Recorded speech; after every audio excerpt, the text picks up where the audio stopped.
Good morning, all of you. In this video, I'll explain the fluid mosaic model. बेटा ये model single and Nicolson ने 1972 में suggest किया था और इस मॉडल में इन्होंने जो प्लाज्मा मेम्ब्रेन होती है, प्लाज्मा मेम्ब्रेन क्या होती है? जो हमारी सेल होती है, every living thing is made up by cells की बनी हुई होती है। जितने भी सेल ऑर्गेनेलीज होते हैं, all these cell organelles are bounded by a membrane. This is called plasma membrane, है ना। इसी प्लाज्मा मेम्ब्रेन की अल्ट्रा स्ट्रक्चर की स्टडी की थी। जब इसकी इन्होंने अल्ट्रा स्ट्रक्चर की स्टडी करी तो ये इसकी स्ट्रक्चर, इस प्लाज्मा मेम्ब्रेन की स्ट्रक्चर कुछ ऐसी दिखाई दी।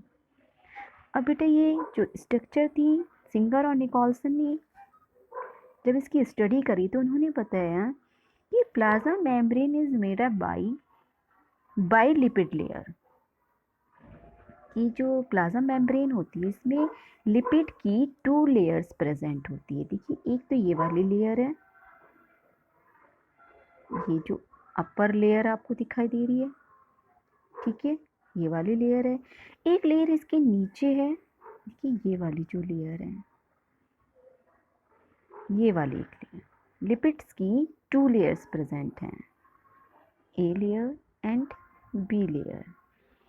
अब बेटा जो लिपिड्स हैं ये भी किस तरह के स्ट्रक्चर दिखी? जो लिपिड का ये आपको हेड वाला पार्ट दिखाई दे रहा है, इसमें आपको ये इस तरह की स्ट्रक्चर दिखाई दे रही है, एक राउंड शेप और एक टेल शेप।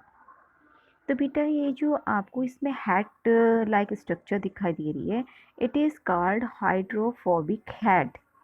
इसको हम हाइड्रोफोबिक हेड बोलते हैं, ठीक है। हाइड्रोफिलिक हेड बोल दीजिए, हाइड्रोफाइलिक बोल दीजिए।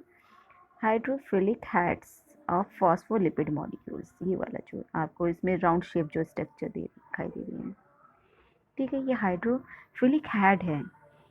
और ये जो आपको टेल लाइक स्ट्रक्चर्स दिखाई दे रही हैं, दीज आर हाइड्रोफोबिक टेल्स। ये हाइड्रोफोबिक टेल्स हैं, ठीक है। और बेटा इसमें 2 तरह के आपके प्रोटीन मॉलिक्यूल्स प्रेजेंट होते हैं। एक प्रोटीन मॉलिक्यूल होता है आपका इंट्रिंसिक प्रोटीन, ये आपका ही इंट्रिंसिक प्रोटीन है, that is cover the upper layer as well as the lower layer. जो दोनों लेयर्स के बीच में जो अपर लेयर है ये वाली और जो लोअर लेयर है, इन दोनों के बीच में ये प्रोटीन मॉलिक्यूल्स धसे रहते हैं। इन प्रोटीन मॉलिक्यूल्स को हम इंट्रिंसिक प्रोटीन मॉलिक्यूल्स बोलते हैं। Is it clear? नेक्स्ट है हमारा extrinsic protein molecule. Extrinsic protein molecules क्या होते हैं बेटा? वो प्रोटीन मॉलिक्यूल्स जो या तो सिर्फ अपर लेयर पे ही प्रेजेंट होते हैं या फिर सिर्फ लोअर लेयर पे ही प्रेजेंट होते हैं। These type of protein molecules that cover either the upper layer as well as the or the lower layer are called extrinsic protein। या तो सिर्फ अपर लेयर पे ही प्रेजेंट होंगे या लोअर लेयर पे, ये दोनों के बीच में धसी हुई नहीं रहते हैं, दोनों लेयर को टच नहीं करते हैं। अब जैसे आप ये वाला देख रहे हैं बेटा, ये वाला प्रोटीन मॉलिक्यूल, ये वाला, ये भी कैसा है?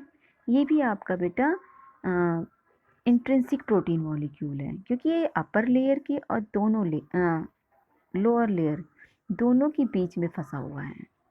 तो यानी कि सिंपल सी स्ट्रक्चर है इसकी प्लाज्मा मेम्ब्रेन की कि ये लिपिड की 2 लेयर से मिलकर के बना होता है, upper layer and lower layer. और इसमें 2 तरह के प्रोटीन मॉलिक्यूल्स प्रेजेंट होते हैं, जिनको हम, जो प्रोटीन मॉलिक्यूल्स दोनों लेयर के बीच में धसे हुए होते हैं उनको हम एक्सट्रिंसिक प्रोटीन मॉलिक्यूल्स बोल देते हैं, और जो सिर्फ एक ही लेयर पे प्रेजेंट होते हैं उनको हम एक्सट्रिंसिक प्रोटीन मॉलिक्यूल्स बोलते हैं।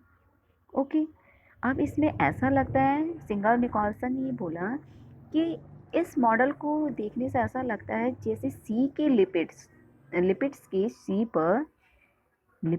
सी पर जो प्रोटीन्स के मॉलिक्यूल्स हैं ऐसे दिखाई दे जैसे आइसबर्ग तैर रहे हों।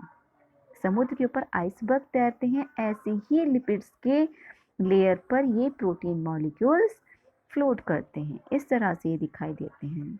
यानी कि जो फ्लूइड मोज़ेक मॉडल था उसमें प्लाज्मा मेम्ब्रेन की अल्ट्रा स्ट्रक्चर को ही क्या किया गया था, डिफाइन किया था। किसने किया था? सिंगर और निकोलसन ने इन 1972 में। आई होप आपको ये फ्लूइड मोज़ेक मॉडल अच्छे से समझ में आ गया होगा। Thank you.